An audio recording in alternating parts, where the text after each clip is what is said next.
네, 안녕하십니까. MD 미션 스쿨의 조례를 목사입니다.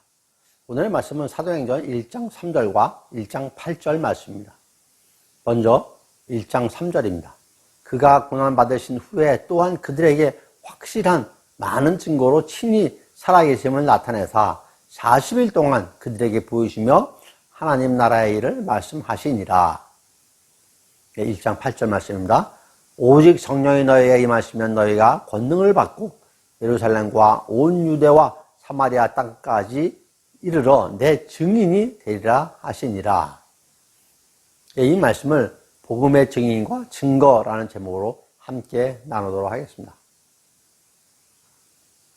법적 용어로 증인, 증거, 증언에 대해서 일반적인 개념은 명확합니다. 증인은 어떠한 사실을 보고 그것을 말하는 사람이고, 증거는 그 사실을 입증하는 근거가 된다고 말씀드릴 수가 있겠습니다. 이러한 증인과 증거의 정의가 명확한데 성경을 읽다 보면 다소 경계가 애매모호한 경우들이 많이 있습니다. 그래도 개역 개정판은 구분해서 사용되고 있는데도 개정판은 그렇지 않음을 우리가 알 수가 있습니다. 저도 성경을 읽는 가운데 증거하다라는 용어에 많은 혼돈이 생기기도 하였습니다. 오늘은 좀 이 말씀을 가지고 나누려고 합니다. 먼저 복음의 증인입니다. 증인, 영어로는 위트니스죠. 헬라어로는 말티스라고 합니다. 어떠한 사건과 사실을 목격하고 그의 증언을 뚜렷하게 확증하는 사람을 말하죠. 그러므로 증인의 첫째의 명백한 의미는 목격자인 것입니다. 그리고 이 증인이 하는 말을 증언이라고 하죠. 즉 목격한 사실을 그대로 말해서 보지 못한 사람에게 알리고 믿게 하는 것이죠. 요한계시록 3장 14절에서 라오디오 교회의 사자에게 편지하라. 아멘이시오 충성되고 참된 증인이시오 하나님의 창조의 근본이신 이가 이르시되 라는 말씀이 기록되어 있습니다. 사도행전 1장 8절 말씀 앞에서 말씀드렸죠. 오직 성령이 너희에게 임하시면 너희가 권능을 받아 예루살렘과 온 유대와 사마리아와 땅끝까지 이르러 내 증인이 되리라 라고 하셨죠. 너무나도 잘 알고 계신 말씀입니다. 우리는 내 지식으로, 내 능력으로, 내 힘으로 증인이 될 수가 없습니다. 성령님께서 내 안에 임재하시고 내 안에서 나를 통해서 그분의 능력이 드러나야 하는 것이죠.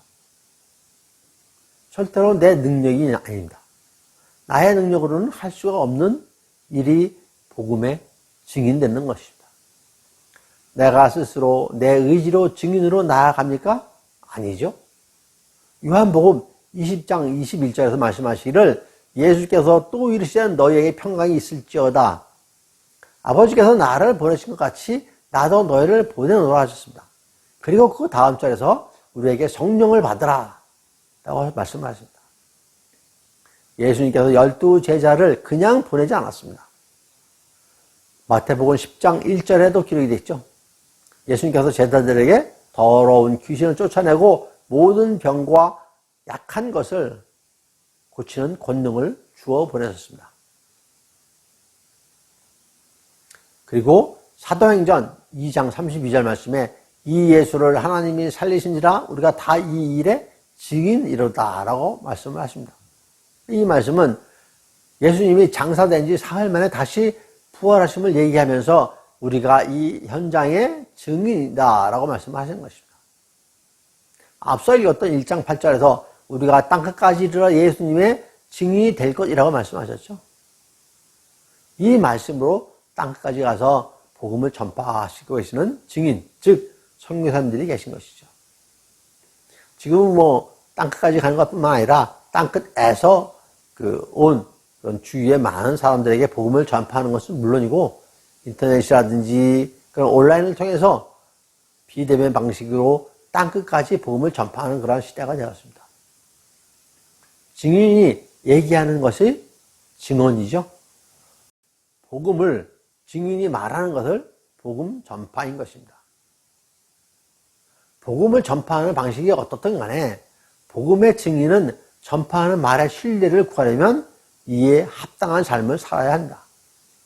왜냐하면 증인은 목격한 사실을 증언해야 하는데, 그래서 다른 사람들한테 알려줘야 되는데, 그 증언 내용의 신뢰도는 증인의 신뢰성에도 관계가 있기 때문이죠. 사도행전 20장 24절에서 내가 달려갈 길과 주 예수께서 받은 사명, 곧 하나님의 은혜의 복음을 증언하는 일을 마치려 하면은 나의 생명조차 조금 더 귀한 것으로 여기지 아니하노라. 이렇게 사도 바울은 자기의 생명까지도 귀하게 생각하지 않고 복음을 전파하는 것이죠. 사도행전 20장은 사도 바울이 에베소 교회 장로들에게 마지막으로 권면하는 말씀입니다. 에베소 교회는 사도 바울이 대략 한 3년 정도 머물면서 심혈을 기울여 세운 그런 교회입니다. 그런 교회가 지금 어떻게 됐습니까? 그래서 사도 바울이 얘기하는 것입니다. 요한계시록에는 7교회에 대한 얘기가 납니다. 그중 제일 먼저 거론한 교회가 에베소 교회죠. 요한계시록 2장 4절에 에베소 교회에 대해서 그러나 너를 책망할 것이 있나니 너의 처음 사랑을 버렸노라 라고 기록하고 있습니다. 이러한 에베소 교회의 장로들에게 마지막으로 사도 바울이 하나님의 은혜의 복음을 증언한다고 말합니다. 요사이 말로 마지막으로 얘기하니까 잘 새겨 들으라고 하는 것이죠. 로마서 1장 16절에서 내가 복음을 부끄러워하지 아니하노니 이 복음은 모든 믿는 자에게 구원을 주시는 하나님의 능력이 됨이라. 먼저는 유대인에게요 그리고 헬라인에게로다. 이 말씀에 복음이 모든 사람에게 구원을 주시는 하나님의 능력이라고 말씀하십니다. 복음은 좋은 소식이죠. 좋은 소식이란 하나님께서 인간의 구원을 위해서 예수 그리스도를 통해 주신 기쁨의 소식을 의미합니다. 그리스도의 십자가와 부활로 말미암은 죄사함과 은총과 영생의 복락을 말씀하고 있는 것이죠. 이 모든 것이 오직 하나님의 주권으로 이루어지는 것입니다. 구원의 사역에 나의 노력과 나의 열심이 전혀 가미되지 않죠. 오직 하나님의 은혜입니다. 그분의 능력으로 입은 은혜인 것이죠. 그러므로 우리는 은혜에 합당한 감사의 삶을 살아야 할 것입니다. 이것이 복음에 합당한 삶인 것입니다. 복음의 증인의 책무는 증언하는 것, 즉 복음 사역입니다. 즉 복음을 전파하는 것이죠. 복음 전파란 오직 우리 주 예수 그리스도로 말미암은 하나님의 은혜를 전하는 것입니다. 마태복음의 마지막 장에 말씀하신 그 지상명령, 핵심은 뭐죠? 모든 민족을 제자로 삼는 것입니다. 모든 민족을 대상으로 복음을 전파해서 제자를 삼으라고 우리한테 명령을 하셨습니다.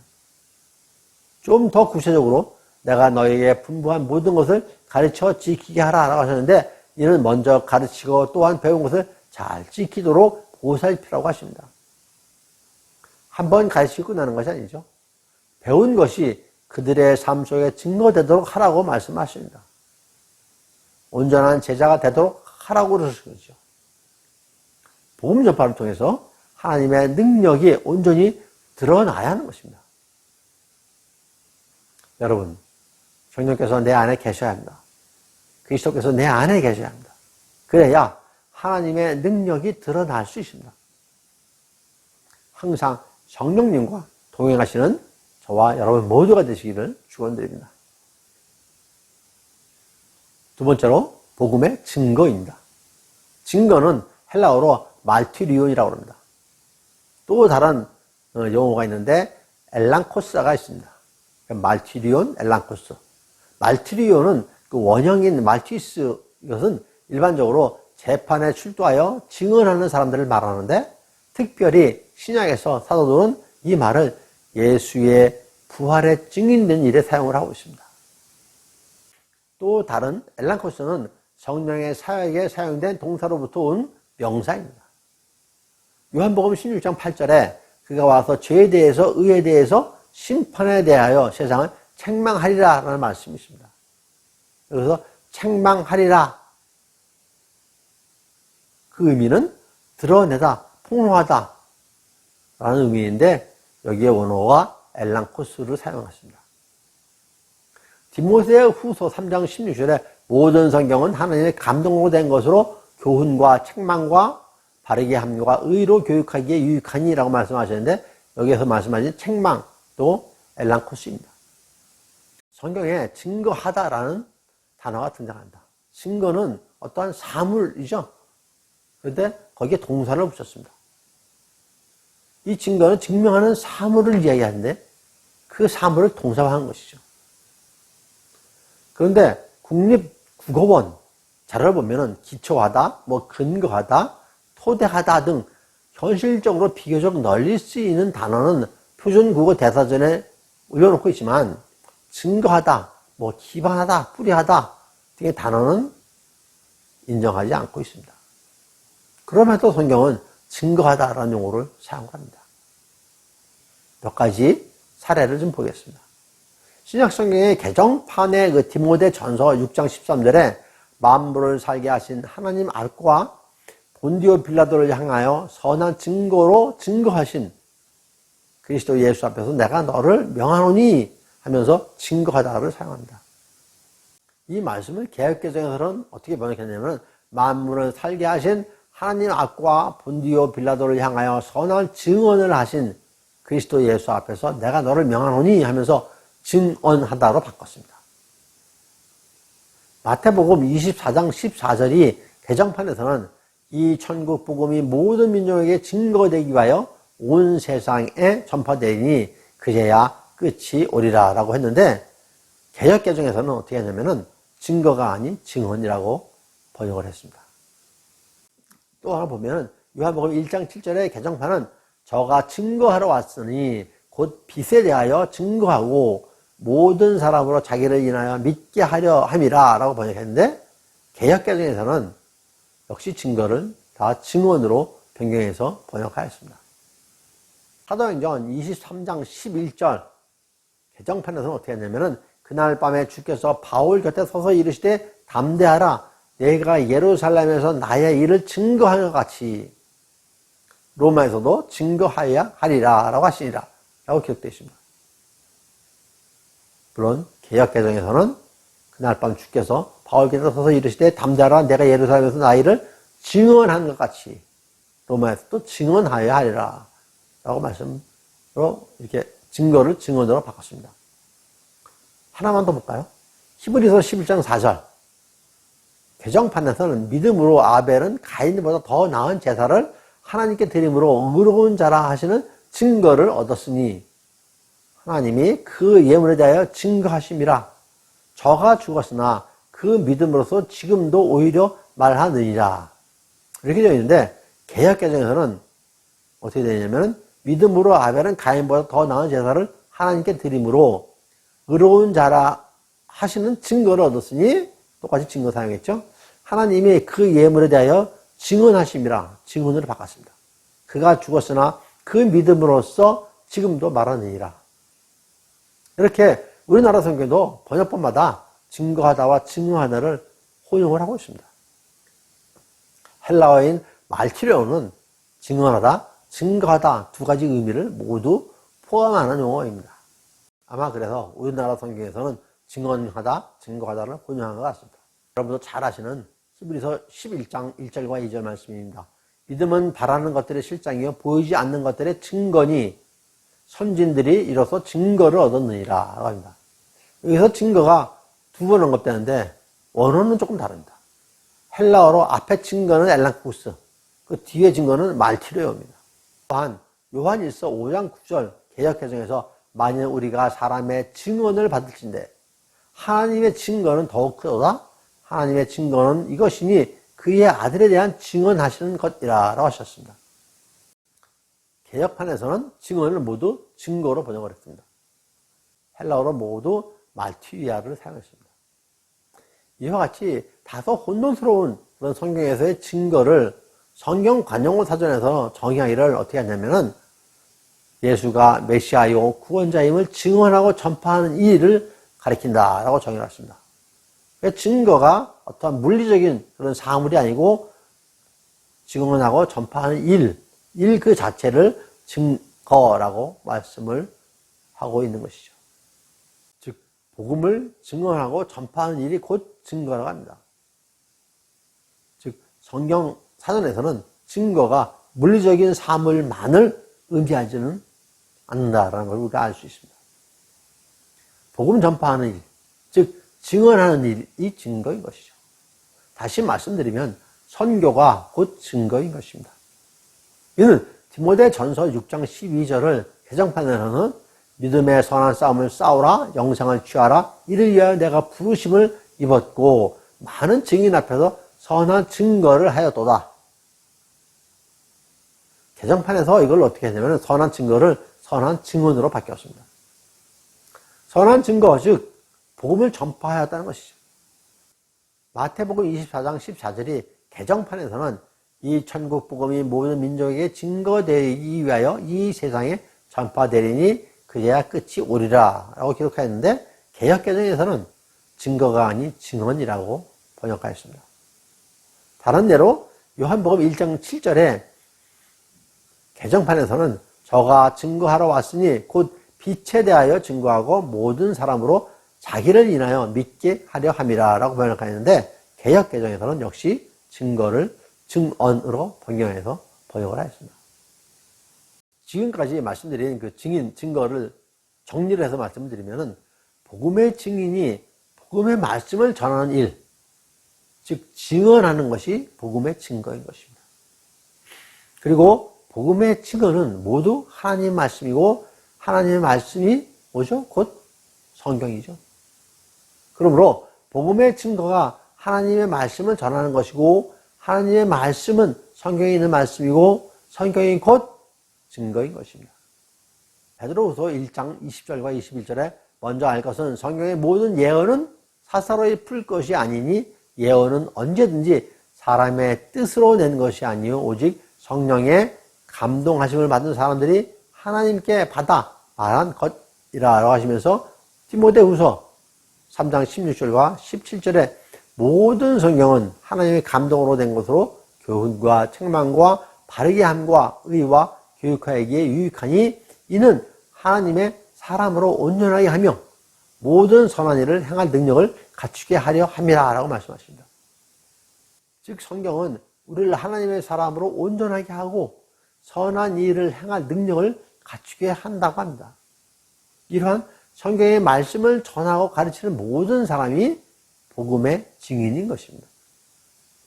저와 여러분 모두가 복음의 증인인 것입니다.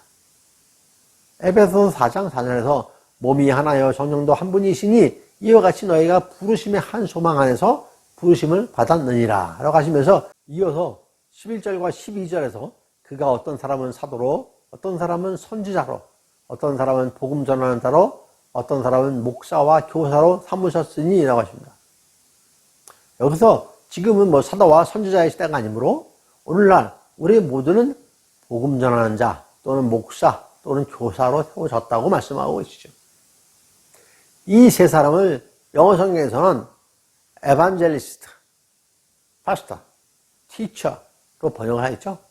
헬라어 성경에서는 전도자의 의미인 유안겔리스테스, 목자 또는 목사의 의미인 포이멘, 그리고 교사, 선생의 의미인 디다스칼로스로 번역이 되어 있습니다. 그리고 교사, 선생의 의미인 디다스칼로스로 되어 있습니다. 비록 세 가지 직분을 말씀하셨지만 모두가 주님의 말씀을 가르치고 전하는 사람들입니다. 저와 여러분 모두가 여기에 속해 있는 사람들입니다. J.C. 라이라는 목사님이 계신데요. 성경을 가진 자는 행복하다.